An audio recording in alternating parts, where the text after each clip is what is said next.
Alright, let's look at the homework 3.7, problem number 1.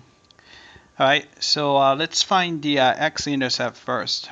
Alright, so if you want to find x-intercept, we set the y equal to 0. So we're going to have 4x squared minus 16x plus 14.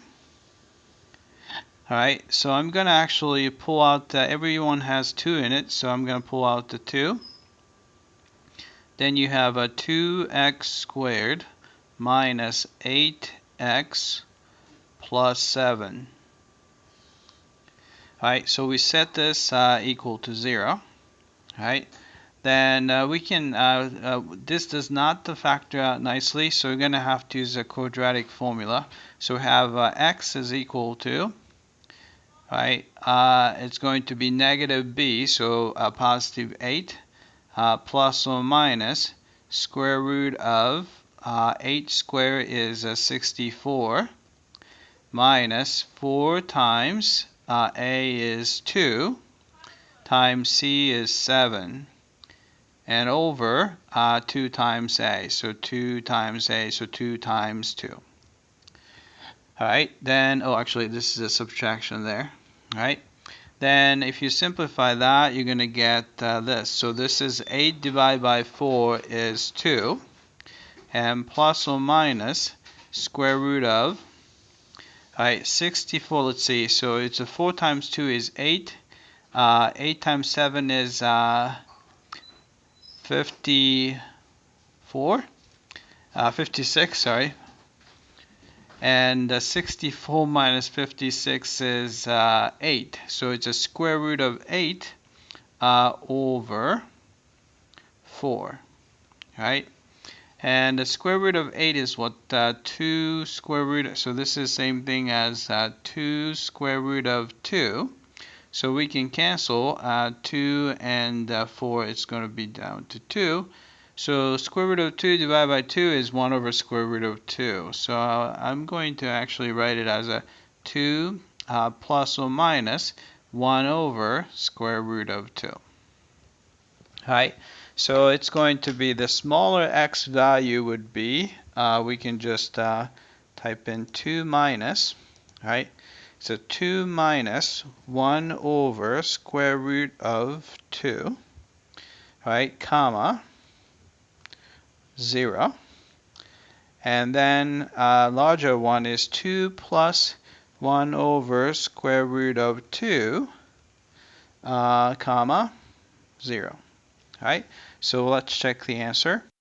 Alright, I came back and looks like we got the x-intercepts correctly here.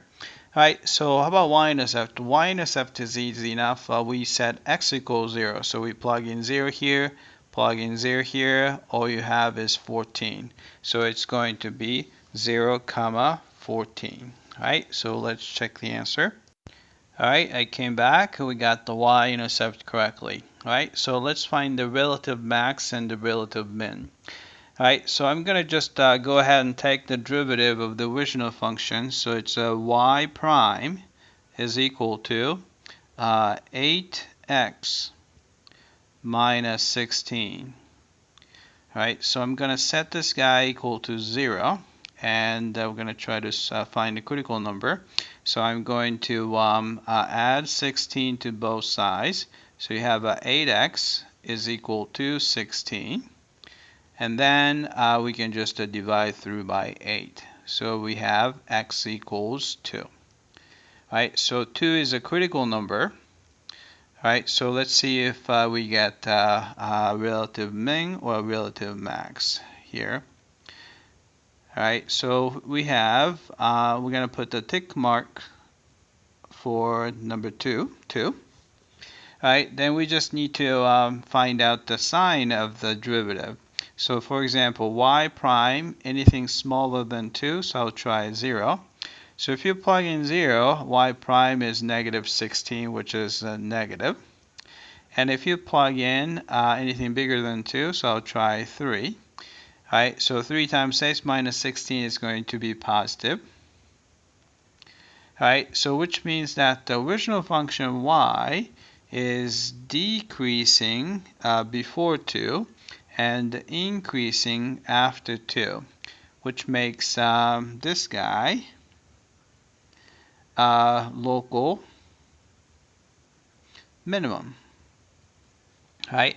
So let's find the corresponding value. So y of x equals 2 is going to be equal to, so if you have 4 times 2 squared is 4, so 4 times 4 is 16, minus 16 times 2 is 32, so it's negative 16, plus 14, so it's going to be negative 2. All right, so we do not have a relative max, so we're going to have, let's see, relative max would be does not exist. But the relative min is going to be at x equals 2, then value is negative 2. Right? So let's check the answer. Alright, I came back and that we got both the relative max and relative min correctly. Alright, so let's find the point of inflection. Alright, so we're going to take the another derivative. So we're going to have y double prime is equal to just 8. Right? So since it never becomes 0, which means that this guy is concave upward all the time, so actually there's no point of inflection. So does not exist. Right? So let's check the answer. Alright, we got the inflection point correctly. Alright, the horizontal asymptote and the vertical asymptote.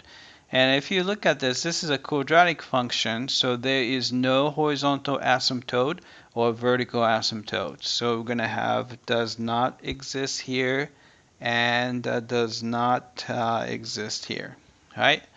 And then the graph is going to be, remember that the concavity is concave up because it's 8, so it's going to be one of these two guys. Right? But we know that the relative minimum occurs at the 2, negative 2. So you can see that the correct picture is this guy instead of, it looks like minimum happens negative 2 on this picture, but it happens at the positive 2. All right, so let's check the answer. All right, I came back. So there's no horizontal asymptote, no vertical asymptote, and we have the correct picture right here. All right, that's it. I hope that this was clear.